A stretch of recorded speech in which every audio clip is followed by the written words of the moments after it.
आजकल के समय में जो सबसे बड़ी प्रॉब्लम है एजुकेशन सेक्टर में वो ये है कि एडमिशन कहाँ से लाएं, क्योंकि सारे इंस्टीट्यूशन, सारे कॉलेज और different type of education sectors, company, admissions company sector, consultant इतना ज़बरदस्त एडवर्टाइजमेंट करते हैं कि स्टूडेंट्स मिलना थोड़ी सा कठिन हो चुका है इस समय, खासकर ये 2021 में और 2022 में और भी ज़्यादा हो जाएगा। तो ऐसे समय पर अगर आप चाहते हैं कि एडमिशन्स आपके पास भी काफ़ी आएँ और जेन्युइन एडमिशन्स आएँ, तो उसके लिए आप क्या करें, आपकी मार्केटिंग स्ट्रेटजीज़ क्या है। तो आप जो भी मार्केटिंग स्ट्रेटजीज़ अपनाते हैं उससे ज़्यादा से ज़्यादा ऑनलाइन करने की कोशिश करें। आप ऑनलाइन क्यों करें? क्योंकि ऑनलाइन करने के कारण सपोज़ आपने एक बार कोई वीडियोस बना दिया है, कंटेंट बना दिया है, तो 24 आवर्स वो ऑनलाइन रहते हैं। ऐसा नहीं है कि रात को दुकान बंद होती है और शटर बंद होता है तो वीडियो भी बंद हो जाता है, नहीं, वीडियो चलते रहते हैं। तो कोशिश कीजिए कि जितनी ज़्यादा मार्केटिंग हो सके ऑनलाइन कीजिए। एट ए टाइम अगर कोई आपके पास कोई क्वेरीज या कुछ आती है नए एडमिशन्स की, उसे एट ए टाइम सॉल्व करिए। उसका वेट मत करिए कि शाम को या कल या परसों फ़ोन करके, एट ए टाइम फ़ोन करिए और उसका रिप्लाई लीजिए। उसे एट ए टाइम फ़ोन करने के बाद अगर उसका व्हाट्सअप नंबर है तो उसे आप एडमिशन का फॉर्म भेजिए, एडमिशन और कोर्स के बारे में इंपॉर्टेंट इन्फॉर्मेशन भेजिए। अगर आपके यहाँ इस समय कोई लेटेस्ट कोई बड़ा सा कॉन्फ्रेंस हुआ है तो उसकी इन्फॉर्मेशन भेजिए। एट ए टाइम उस स्टूडेंट को उसे लगना चाहिए कितने से रिप्लाई हुआ, उसी समय ईमेल पे कुछ इन्फॉर्मेशन भेजिए। अगर आपको सपोज कोई एमबीए का स्टूडेंट है और जिसने इंक्वायरीज़ की है एमबीएस के वगैरह के लिए, तो सारी इंक्वायरी होने के बाद सबसे पहले उस एमबीए का जो स्टूडेंट है, अगर उसका ईमेल है आपके पास या व्हाट्सअप है, तो एट ए टाइम उसे वो स्टूडेंट्स की इमेजेस, फोटोज़ और कंपनी के नाम भेजिए जहाँ आपने उनको प्लेस किया अपने पिछले स्टूडेंट को। क्योंकि एक बार उसने देखा कि प्लेसमेंट बेटर है तो बाकी का वो 90% रेडी हो जाता है आपके यहाँ कोर्स करने के लिए, आपके यहाँ फीस देने के लिए और आगे के 2 साल बिताने के लिए। तो सबसे इम्पॉर्टेंट है वो एट ए टाइम है कि आप जब बोला जाता है ना लोहा गर्म रहे उसी समय पत्थर मारना चाहिए, तो वो आप याद रखिए और समझ के एट ए टाइम आपने एक बार व्हाट्सअप किया, उसमें फ़ोटोज़ देखी तो उसमें लास्ट में एडमिशन फॉर्म की इंक्वायरी भेजिए और कुछ माइनर फीस भी रखिए इंक्वायरीज़ के। Once he will fill the forms, at a time आप किसी दूसरे ऑफिसर इंजीनियर से फ़ोन करवाइए कि आपने फॉर्म फिल्स किया, अपने डॉक्यूमेंट्स भेजिए वेरिफिकेशन के लिए, तो उसे थोड़ी सी जेन्यून लगे। ऐसा नहीं कि किसी ने फॉर्म भरा और आप एडमिशन और फीस और पैसे के पीछे पड़ गए। जब आप उसे बोलते हैं कि send your all the document for very basic verification so that we can provide you admission और एडमिशन प्रोसेस, उससे एक अलग ही इम्पैक्ट पड़ता है। तो आप ये सारी चीज़ें देखिए। कभी कभी क्या करिए कि आपके यहाँ जो काम करते हैं लोग, उनको बोलिए कि दूसरी जगह इंक्वायरी कीजिए आप एडमिशन्स के लिए। जब वो दूसरे कॉलेज से इंक्वायरी करेंगे तो उनका प्रोसेस क्या होता है, वो कैसे हैंडल करते हैं अपने स्टूडेंट्स को, नए स्टूडेंट्स को, मतलब उनके क्लाइंट्स को।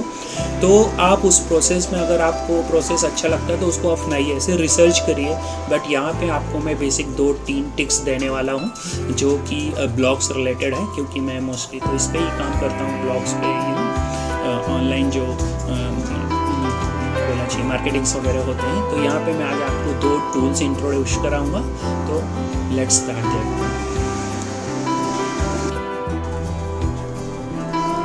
Hello friends, how are you? So मैं आज ये जो वीडियो बना रहा हूँ एक एजुकेशन सेक्टर्स के लिए बना रहा हूँ। तो जो एजुकेशनल इंस्टीट्यूट होते हैं उनको ये है कि एडमिशन्स तो चाहिए होते हैं और काफ़ी ब्लॉग भी लिखने होते हैं। तो ऐसे में अगर उन्हें कोई सब्जेक्ट चाहिए कि वो किस सब्जेक्ट का एजुकेशन के ब्लॉग लिखें या कुछ different type of videos create करें या कुछ इन्फॉर्मेशन शेयर करें ऑनलाइन, ताकि उसके होकर आपकी वेबसाइट्स पे लोग आएँ और आपके एडमिशन बढ़ते रहें। तो इसके लिए जो मैं यहाँ पे 2 टूल्स आपको बताने वाला हूँ, तो उस टूल्स के लिए आप आगे कुछ यूज़ करके, जनरेट करके डिफरेंट टाइप ऑफ आइडिया आप एक अच्छा सा ब्लॉग लिख सकते हैं।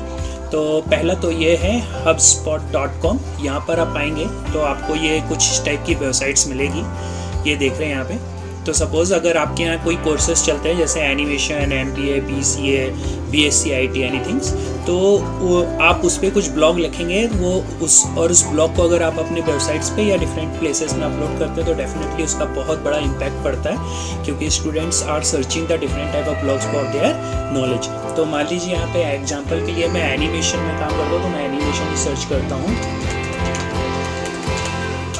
और मैंने यहाँ पे किया और यहाँ पे सर्च किया तो ये देखिए different type of ideas generate हो चुके हैं। अगर आप देखेंगे टॉप में यहाँ पे तो एनिमेशन एक्सपेक्टेशन वर्सेस रियलिटी। तो आप देख सकते हैं, तो अगर आपको कुछ सब्जेक्ट लिखने हैं तो आप इस सब्जेक्ट में कुछ अच्छा सा कोट या अच्छा सा कंटेंट लिख सकते हैं, and you can also create different type of video on this one. Second, यहाँ पे अगर आप नेक्स्ट बटन दबाते हैं तो देखिए will animation ever rule in the world. तो आप ऐसा कुछ अच्छा सा क्रिएट करके इस पे आगे का कंटेंट अपने दिमाग लगा के थोड़ी सा रिसर्च करके you can time some beautiful content on that, and you can in the bottom or somewhere you can provide your website or your contact number so that people can contact you directly. और देखते हैं the next big thing in animation. तो इतना अच्छा है, इसमें आप कुछ एडिट भी कर सकते हैं। मैं ये नहीं बोल रहा कि आप सेम का सेम कंटेंट ले लें, but you can add this, use this things very well. तो the next big thing in animation 2021 और 2022 कर सकते हैं आप, so that people can go through that and they understand this is latest one. यहीं पे आप और देखेंगे, एक है तो animation explain favour then 140 character. तो animation explain in some salt language, ऐसा कुछ भी आप कंटेंट बना के the week this week top story about animation. तो कुछ एनिमेशन में कुछ बड़े कॉन्फ्रेंस हुए हैं या कोई मूवी रिलीज हुई है नई वाली, so you can create some beautiful content on that. और ये सारे कंटेंट पढ़ के जो एनिमेशन और इससे रिलेटेड जो स्टूडेंट हैं वो आपके पास आते रहेंगे, है ना। तो ये बहुत अच्छा कंटेंट है। I will provide this link in the bottom of video. एक और वेबसाइट्स मैं आपको बताता हूँ यहाँ पे, तो दैट इज़ है ब्लॉग टाइटल जनरेटर। आप जाएंगे अगर गूगल पे ब्लॉग टाइटल जनरेटर आप सर्च करेंगे तो आपको ये वेबसाइट मिल जाएगी seoprocessor.com। तो इसे सर्च करने के लिए बेटर है कि आप यहाँ से ना आकर ना कुछ ऐसे चले जाएं। मैं आपको दिखा देता हूँ शुरू से, ठीक है। ये है भाई कितना क्लियर। तो ये देखिए आ गई, मैंने क्या लिखा है यहाँ पे, blog title generator, you will find this website here, so you can click on that. तो मैंने बहुत सी वेबसाइट पे जब रिसर्च किया, स्टडी किया, उस पर खुद काम किया, तब मैंने ये पाया है। तो अब सेकेंड वन सपोज ये है, तो उसमें मैंने एनिमेशन का ऑलरेडी ले लिया है। तो यहाँ पे I will try to use another one. Suppose I will, आपका MBA कॉलेज है and you require the MBA student so that they can you know go through the blog and they can take admission or they can send the inquiry about your colleges। तो यहाँ पे MBA बस कर लेता हूँ मैं, and चलिए मैं जनरेट करता हूँ। यहाँ पे आपको डिफरेंट टाइप, वो देखिए आइडिया भी मिलेंगे यहाँ पे, लोकेशन वाइज या नेम वाइज। तो एक जेनरिक आइडिया मैं सर्च करता हूँ पहले। सो ये देखिए 5 reason why MBA is common in USA। तो आप इसे थोड़ी सा और चेंज कर सकते हैं। आप लोकल SEO करना चाहते हैं तो आप ऐसा कुछ कर सकते हैं, 5 reason why MBA is common in Pune, है ना। This is why this year will the of MBA ऐसा है, the common milestone about the MBA, master skill about the MBA and successful. तो बहुत अच्छे जनरेट होते हैं, and once you can drop out this one, आप ऐसे location wise भी इसमें कुछ नए आइडियाज़ जनरेट कर सकते हैं। Top expectation why MBA can make your life better. तो इसको एक हेडिंग मान के you can create some beautiful content in English, और उस कंटेंट का आप यूज़ कर सकते हैं, डिफरेंट टाइप ऑफ ब्लॉग्स में डाल सकते हैं, और उस ब्लॉग्स में अपने कॉलेज की, इंस्टीट्यूशन की, स्कूल्स की इंफॉर्मेशन डालिए, और बच्चे आपके पास डेफिनेटली आएंगे and it will increase your things. तो चलिए मैं एक एग्जाम्पल दिखा देता हूँ आपको, है ना, यहाँ पे। तो सपोज मैं यहाँ डालता हूँ,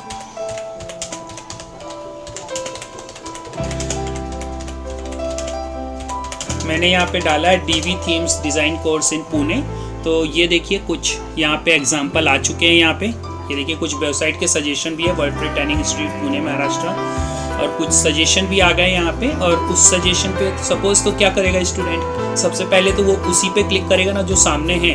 तो यहाँ पे देखिए चाहे 2 इंस्टीट्यूट के आ रहे हैं एड्रेस, तो अगर वो उस पर क्लिक करेगा और जाएगा तो वहाँ पे आपकी वेबसाइट्स मिलेगी। ये देखिए उन्होंने वही ब्लॉग डाला है, DV थीम के बारे में कुछ इन्फॉर्मेशन डाली है, तो यहाँ पे कोई भी आ जाता है। तो ये बहुत बेस्ट वे है, ये दोनों टूल्स का यूज़ करके यू कैन राइट। अब ये है कि 72 आवर्स के अंदर एक बार अच्छा कंटेंट आपको अपनी वेबसाइट्स में डालना चाहिए, और उसमें कीवर्ड्स का यूज़ करना चाहिए। तो जैसे कि कीवर्ड्स के बारे में तो आप लोग जानते ही हैं यहाँ पे, फिर भी मैं यहाँ पे डालता हूँ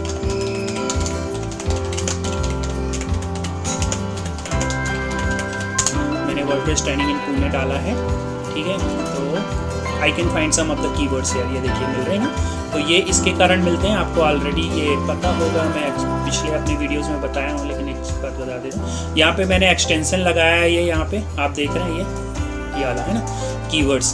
तो keywordsEverywhere.com पे आप जाएंगे, वहाँ पे आपको वेबसाइट्स मिल जाएगी, वहाँ से आप ये एक्सटेंशन यूज़ कर सकते हैं।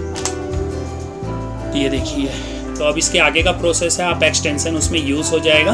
आप कुछ दूसरा वीडियो देख लीजिए मेरा इसके लिए। तो उसके बाद आपको ये कीवर्ड्स मिलते रहेंगे। तो यहाँ से ये कीवर्ड्स का यूज़ करके आपको कोई भी वेबसाइट्स बनानी है ना, ये कीवर्ड्स का यूज़ करके आप कंटेंट लिख सकते हैं। तो मैं जब कंटेंट लिखता हूँ तो एक अलग आइडिया से लिखता हूँ और बहुत फास्ट हो जाता है। तो अगर आप कमेंट्स करेंगे तो उसके बारे में मैं बता दूँगा। तब तक के लिए अपना ध्यान रखिए। Thank you so much.